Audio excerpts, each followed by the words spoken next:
মানুষ নিজেকে কষ্ট করে গুনাহ থেকে বাঁচাতে পারে, সেই মানুষের দাম আল্লাহর কাছে ফেরেশতার চেয়ে বেশি।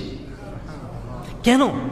এই যে হাদিসের মধ্যে যেটা আছে, মানুষের দাম ফেরেশতাদের চেয়ে বেশি। কেন? এই কারণে ফেরেশতারা গুনাহ করে না, যোগ্যতা নেই সেজন্য করে না। মানুষের মধ্যে গুনাহ করার যোগ্যতা আছে, এরপরে যখন নিজেকে কন্ট্রোল করতে পারলো, এটা হলো যোগ্যতার বিষয়। সেই জন্যই তো কিতাবে লেখে, একজন বিধর্মী ঈমান আনলো, আরেকজন গুনাহগার তওবা করলো। একজন বিধর্মী কালেমা পড়লো, একজন গুনাহগার তওবা করলো। এই দুজনের মধ্যে আল্লাহর প্রিয়কে, আল্লাহর প্রিয়কে। নফল সব বাদ দিলাম, ফরজ আর ওয়াজিব ধরলে তো প্রত্যেকদিন 40টা সেজদা আছে।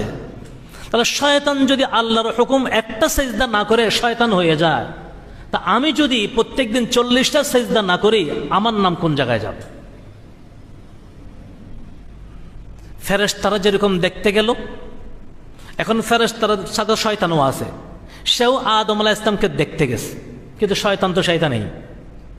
ফেরেশতারা সব দেখলেন ঘুরে ঘুরে, আর শয়তান আদম আলাইহিস সালামকে দেখে, আদম আলাইহিস সালাম মুখ হা করা ছিল, মুখ দিয়ে ঢুকে পিছনের রাস্তা দিয়ে বাইরে হয়ে চলে আসলো। এসে বলতেছে, তোমরা তো শুধু উপরে দেখে আসছো, আমি ভিতরে সহ দেখে আসছি। বুঝতে পারবে কি কি? ইজা সাররাতকা হাসানাতুকা ওয়াসাআতকা সাইয়্যাতুকা ফাআনতা মুমিন। একেবারে সংক্ষিপ্ত করে দিয়েছেন নবীজি সাল্লাল্লাহু আলাইহি ওয়াসাল্লাম। যদি দুইটা জিনিস তুমি ঠিক রাখো, তুমি ইমানদার। এক নম্বর, ইজা সাররাতকা হাসানাতুক, যে কোনো ভালো কাজ করার পর যদি অন্তরে খুশি আসে, সামান্য একটা ভালো কাজ করেছি, রাস্তা দিয়ে হাঁটতেছি, একটা কলার ছিলকা পড়ে আছে, সরাই দিলাম, মনে খুশি আসে কিনা দেখি।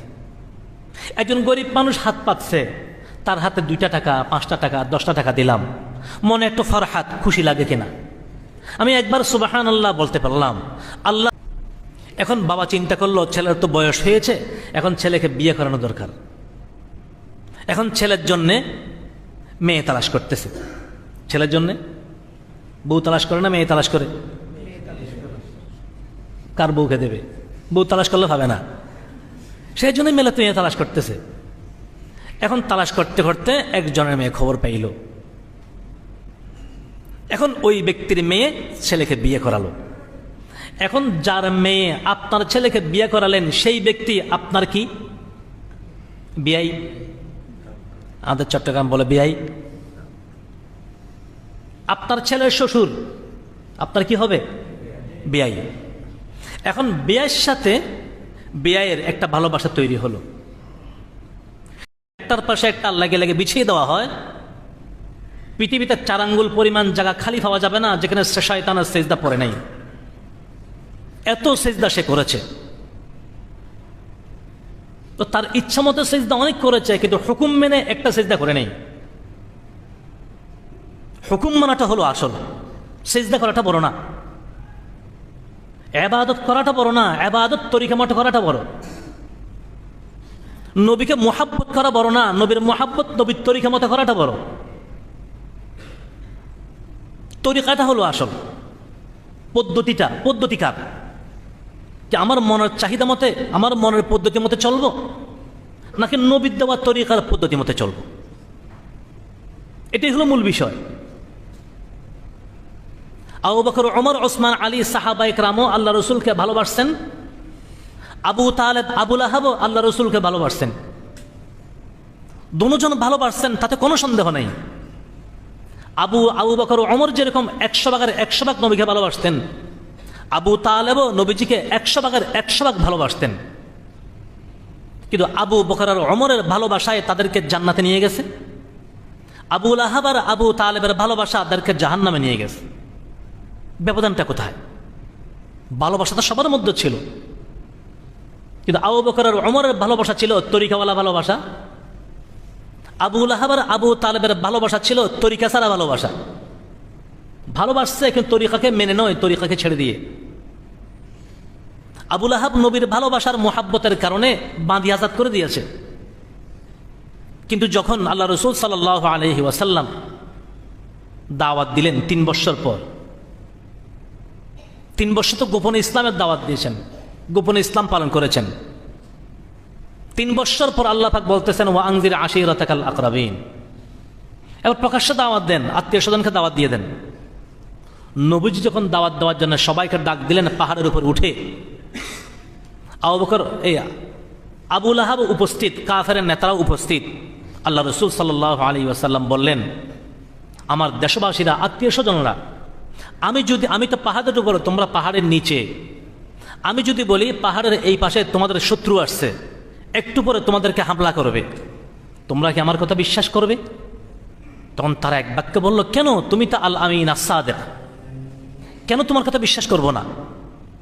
আল্লাহ রসুল সাল্লাল্লাহু আলাইহি ওয়াসাল্লাম তখন বললেন, যদি আমার কথা বিশ্বাস করো তাহলে এটা বিশ্বাস করো যে আল্লাহ আমাকে নবী বানিয়েছেন, নবুয়ত দান করেছেন, আল্লাহর ইবাদত করবে, আল্লাহর পূজা করবে, এই সমস্ত মূর্তি পূজা ছাড়বে। তখন আবু লাহাব প্রথমে নবীজিকে মারার জন্য 2 হাতে পাথর নিয়েছিল। কে?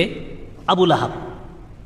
আবু লাহাব হাতে পাথর নিয়ে বলতেছে, তাব্বান লাকা ইয়া মুহাম্মদ আলিহাদা জামাআতানা, তাব্বান লাকা ইয়া মুহাম্মদ, হে মুহাম্মদ তুমি ধ্বংস হয়ে যাও, এই সমস্ত কথা বলার জন্য আমাদেরকে একত্রিত করেছো। নবীজি সাল্লাল্লাহু আলাইহি ওয়াসাল্লামকে কেউ গালি দিলেও, নবীজি কিছু না বললেও আল্লাহ তো সহ্য করেন না। যে শব্দ দিয়ে আবু লাহাব নবীজিকে গালি দিলেন, আল্লাহ পাক ঠিক সেই শব্দ দিয়ে বললেন যে তাব্বাত ইয়াদা আবি লাহাব। সে বলছে তাব্বান লাকা ইয়া মুহাম্মদ, আল্লাহ পাক বললেন তাব্বাত ইয়াদা আবি লাহাব। আবু লাহাবের দোনো হাত ধ্বংস হয়ে যাক, অর্থাৎ আবু লাহাবের ইহকাল পরকাল দোনোটা ধ্বংস হয়ে যাক। তাহলে আবু লাহাব নবীজির জন্মের উপর খুশি হয়ে যে বাঁধি খবর বলেছিল সৌবিয়া বা সুয়াইবা, তাকে আজাদ করে দিয়েছে। তাহলে সেই আবু লাহাবে নবীকে পাথর মারার জন্য হাতে পাথর নিয়েছে।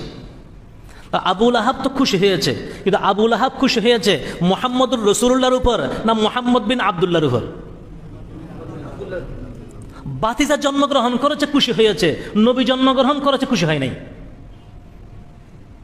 বাতিজা যখন জন্মগ্রহণ করেছে তখন বাদী আজাদ করেছিল, কিন্তু নবী যখন জন্মগ্রহণ করেছে, ইসলামের দাওয়া শুরু করেছেন, তখন বেঁকে বসছে। তাহলে আবু লাহাবের ভালোবাসা ছিল, কিন্তু তরিকা বাদ দিয়ে, তরিকা ছাড়া মোহাব্বত।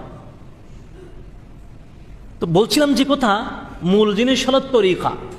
শয়তান আল্লাহ পাককে অনেক সিজদা করেছে, কিন্তু আল্লাহর হুকুম মেনে একটা সিজদা করলো না। শয়তান যদি একটা সিজদা না করার কারণে উখরুজ মিনহা ফাইন্নাকা রাজিম হয়ে যায়, শয়তান যদি একটা সিজদা না করার কারণে মলউন আর অভিশপ্ত হয়ে যায়, তাহলে যদি আমি লক্ষ্য করি যে আমি দৈনিক কমপক্ষে 40টা সিজদা যদি না করি, আমার কি পরিণতি হবে? আল্লাহ পাক তো দৈনিক কমপক্ষে 40টা সিজদা করতে বলছেন। 20 রাকাত, 17 রাকাত ফরজ, 34টা, 3 রাকাত বিতির, কটা হলো? সুন্নত নফল সব বাদ দিলাম, ফরজ আর ওয়াজিব ধরলে তো প্রত্যেকদিন 40টা সিজদা আছে। তাহলে শয়তান যদি আল্লাহর হুকুম একটা সিজদা না করে শয়তান হয়ে যায়, তা আমি যদি প্রত্যেকদিন 40টা সিজদা না করি, আমার নাম কোন জায়গায় যাবে? ফেরেশতারা যেরকম দেখতে গেল, এখন ফেরেশতার সাথে শয়তানও আছে। সেও আদম আলাইহিস সালামকে দেখতে গেছে, কিন্তু শয়তান তো শয়তানই। ফেরেশতারা সব দেখলেন ঘুরে ঘুরে, আর শয়তান আদম আলাইহিস সালামকে দেখে, আদম আলাইহিস সালাম মুখ হা করা ছিল, মুখ দিয়ে ঢুকে পিছনের রাস্তা দিয়ে বাইরে চলে আসলো। এসে বলতেছে, তোমরা তো শুধু উপরে দেখে আসছো, আমি ভিতরে সব দেখে আসছি। আদমের ভিতরে কিছুই নেই, খালি, কিচ্ছু নেই। কিন্তু আদমের বাম পাশে দুধের 3-4 আঙ্গুল নিচে একটি গোশতের টুকরা দেখলাম। এটা কি বুঝলাম না, সেখানে ঢুকার জন্য কোনো দরজা জানালা পাই নাই। আদমকে দুঃখা দেওয়া আমার জন্য একেবারে সহজ, তবে এই গোশতের টুকরার ভিতরে কি আছে জানি না। যদি আমার দুঃখা থেকে বাঁচতে পারে, সেই টুকরার মাধ্যমেই বাঁচতে পারবে, আর সেটার নামেই হলো কলব। সেই গোশতের টুকরার নাম কলব। এই গোশতের টুকরার মধ্যে পছন্দ রে, এই গোশতের টুকরার মধ্যে মরিচা লাগে, এই গোশতের টুকরার মধ্যে জং পড়ে যায়। নবীজি সাল্লাল্লাহু আলাইহি ওয়াসাল্লাম হাদিস শরীফে ইরশাদ ফরমান, আলা ইন্না, আল্লাহ হাবিব সাল্লাল্লাহু আলাইহি ওয়াসাল্লাম আরেক হাদিস শরীফে ইরশাদ ফরমান, ইন্না হাযিহিল কুলুবা তাসদাউ কামা ইয়াসদাউল হাদীদু ইযা আসাবাহুল মা। কিলা ইয়া রাসূলুল্লাহি ওয়া মা জিলাউহা? ক্বালা কাসরাতু যিকরিল মাউতি ওয়া তিলাওয়াতিল কুরআন। হুজুর আকরাম সাল্লাল্লাহু আলাইহি ওয়াসাল্লাম ইরশাদ ফরমান, ইন্না হাদিহিল কুলুবা তাসদাউ, এই কলবের মধ্যেও জং পড়ে যায়, মরিচা পড়ে যায়। কিরকম? কামা তাসদাউল হাদিদ, যেরকম লোহার মধ্যে জং পড়ে, মরিচা পড়ে।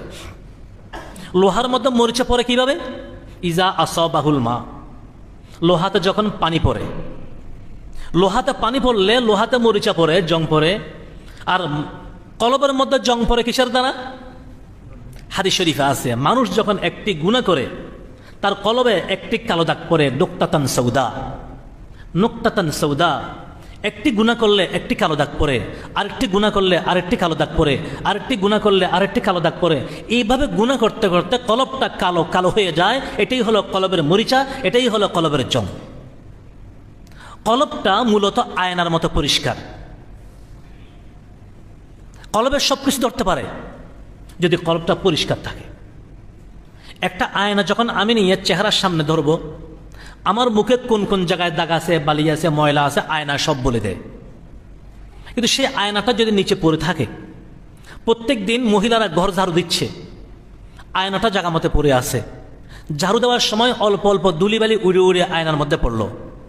তারপরের দিন আবার ঘর ঝাড়ু দেওয়ার সময় দুই একটি বালু আবার সেখানে পড়লো।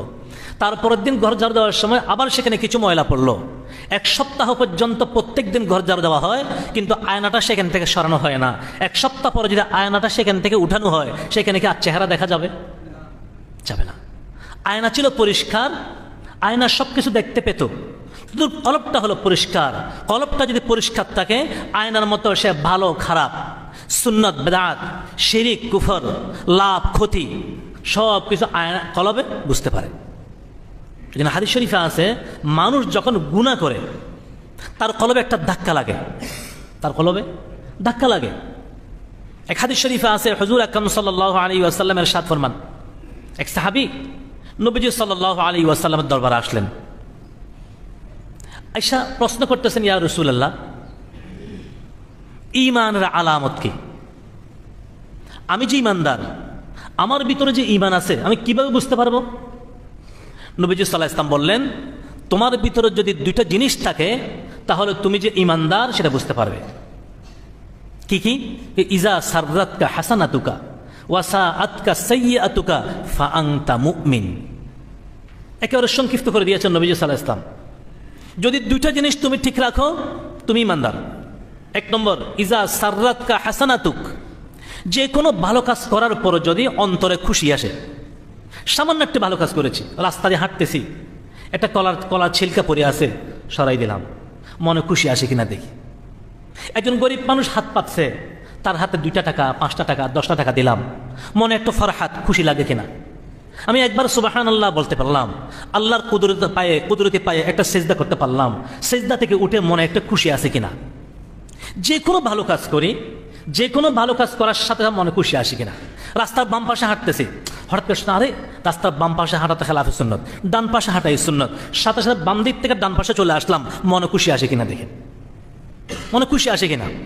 ভাত খেতে বসলাম, তরকারি নিচ্ছি, হঠাৎ করে চামচ ধরলাম বাম হাতে, আরে বাম হাতে নিচ্ছি কেমনে, আল্লাহ রসুল তো নিষেধ করেছেন। আবার বাম হাতে ফেলে দিয়ে আবার ডান হাতে নেওয়া শুরু করলাম, বাম হাত বাদ দিয়ে ডান হাতে যখন নিচ্ছি, মনে খুশি আসে কিনা দেখে।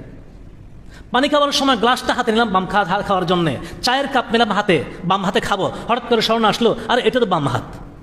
আমাদের নবীজি তো বলেছেন, কুল বিয়ামিনিক ওয়াশরিব বিয়ামিনিক, ডান হাতে খাও, ডান হাতে পান করো। কেন?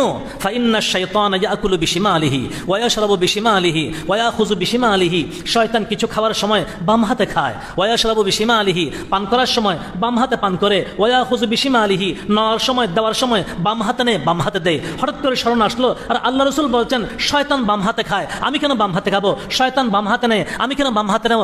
না, আমি ডান হাতে নেব। আমি চায়ের কাপটা, পানির গ্লাসটা বাম হাত থেকে ডান হাতে নিলাম, মনে খুশি আসে কিনা দেখেন। যে কোনো ভালো কাজ করার সাথে সাথে অন্তরে খুশি আসা। ইজা সাররাতকা হাসানাতুক, ইজা সাররাতকা হাসানাতুকা, তোমার ভালো কাজে তোমার অন্তরে খুশি আসে কিনা দেখো। 2 নম্বর, ওয়াসাআতকা সাইয়্যাতুক, ওয়াসাআতকা সাইয়্যাতুক, যে কোনো গুনার কাজ করলে অন্তরে ধাক্কা লাগে কিনা দেখো। যে কোনো গুনার কাজ করে ফেলেছি, গুনার কাজ করার সাথে সাথে অন্তর একটা ধাক্কা লাগলো কিনা, হাই আমি এটা তো ঠিক করে নেই, এটা কি করলাম, এটা তো গুনাহ, না আমি অপরাধ করেছি, আমি অপরাধ করেছি, আমি গুনাহ করেছি। ওয়াসাআতকা সাইয়্যাতুক, গুনার সাথে সাথে অন্তরে ধাক্কা লাগা। গুনাহ তো হবে, গুনাহ তো হয়তো আমরা করে ফেলবো, গুনাহ করে ফেলবো, গুনাহ হয়ে যাবে। কেন? আমরা মানুষ, মানুষ থেকে গুনাহ হওয়াটা স্বাভাবিক, মানুষ থেকে গুনাহ হওয়াটা স্বাভাবিক, না হওয়াটা অস্বাভাবিক। ফেরেশতাদের থেকে গুনাহ না হওয়াটা স্বাভাবিক, গুনাহ হওয়াটা অস্বাভাবিক। ফেরেশতারা গুনাহ করে না, ফেরেশতারা গুনাহ করে না, এটা এত বড় যোগ্যতার কথা না। ফেরেশতারা গুনাহ কেন করে না? ফেরেশতারা গুনাহ বুঝেই না, জেনেও না, করার যোগ্যতাও নেই।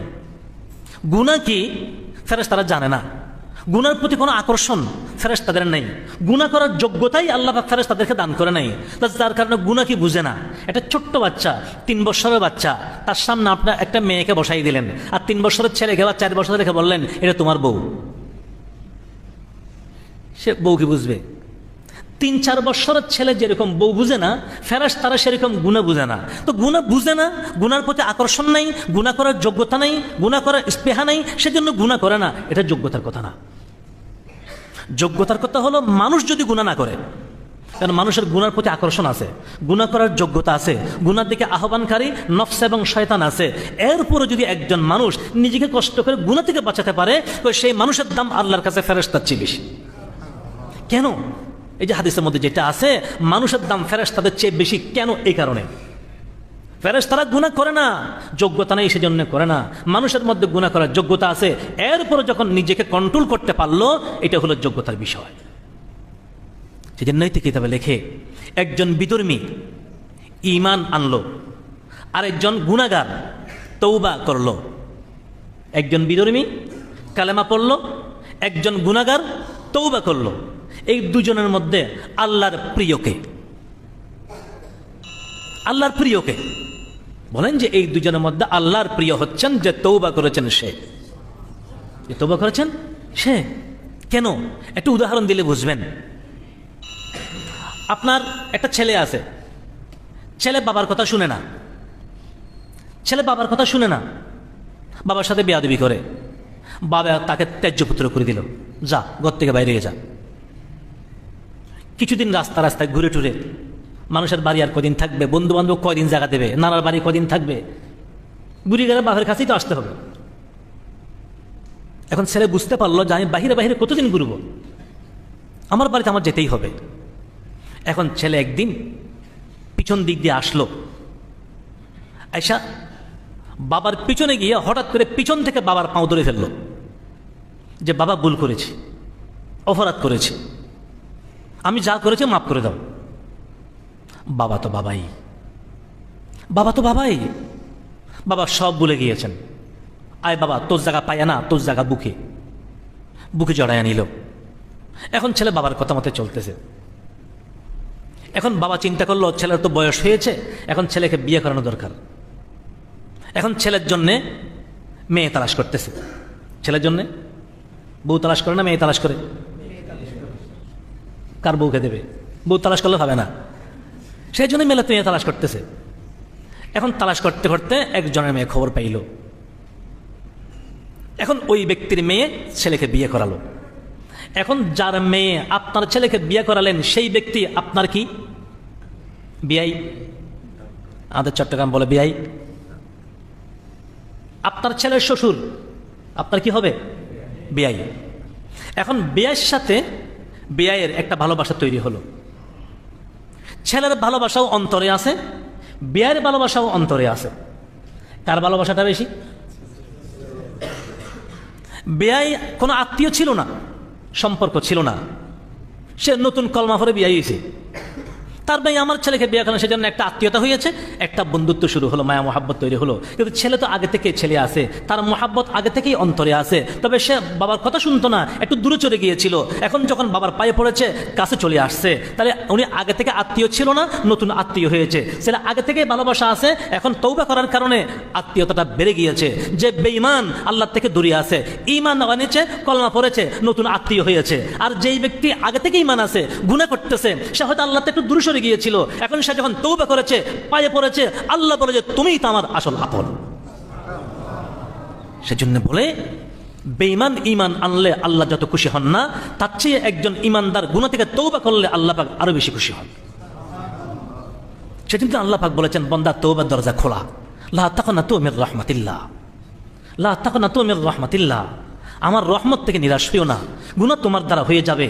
বাজ আ বাজ আ ই বাজ আ বাজ আ হারাচ হাস্তি বাজ আ ই দরগহ মা দরগহ না উম্মীদে নিস সদবার আগর তওবা গরছে বুত পুরস্তি আতিশ পুরস্তি বুত পুরস্তি বাজ আ সদবার আগর তওবা শিকস্তি বাজ আ সদবার আগর তওবা শিকস্তি বাজ আ। আল্লাহ বলেন যে বান্দা ফিরে আয়, ফিরে আয়, ফিরে আয়, ফিরে আয়।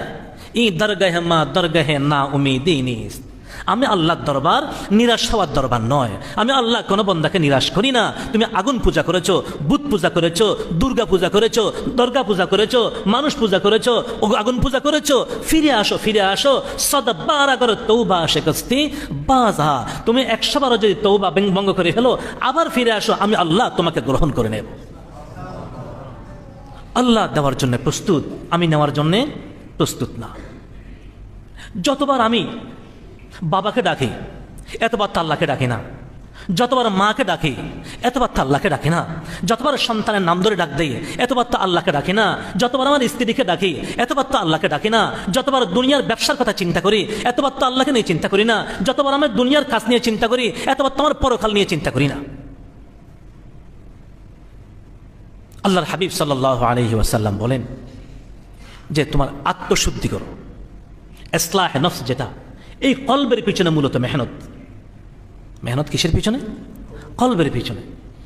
কলবটা হলো ইঞ্জিনের মতো, কলবটা ইঞ্জিন, আর শরীর গাড়ির বডির মতো।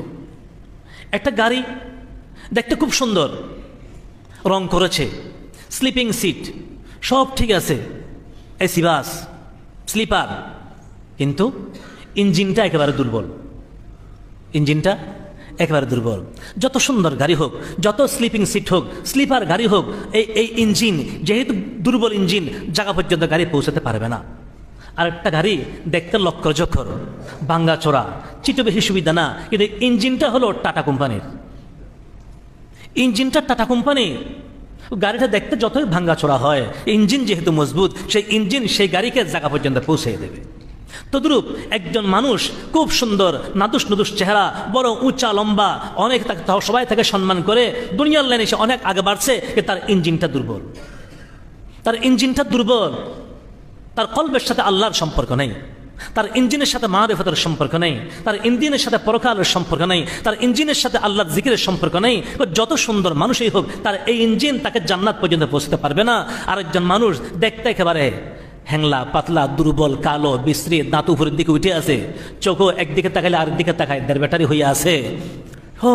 কেউ তাকে গণে না, কেউ তার কথা শুনে না, কেউ তাকে কোনো মেলা মজলিসে সম্মান দেয় না, কিন্তু তার কলব সম্পর্ক আল্লাহর সাথে, তার কলবের সম্পর্ক জিকিরের সাথে।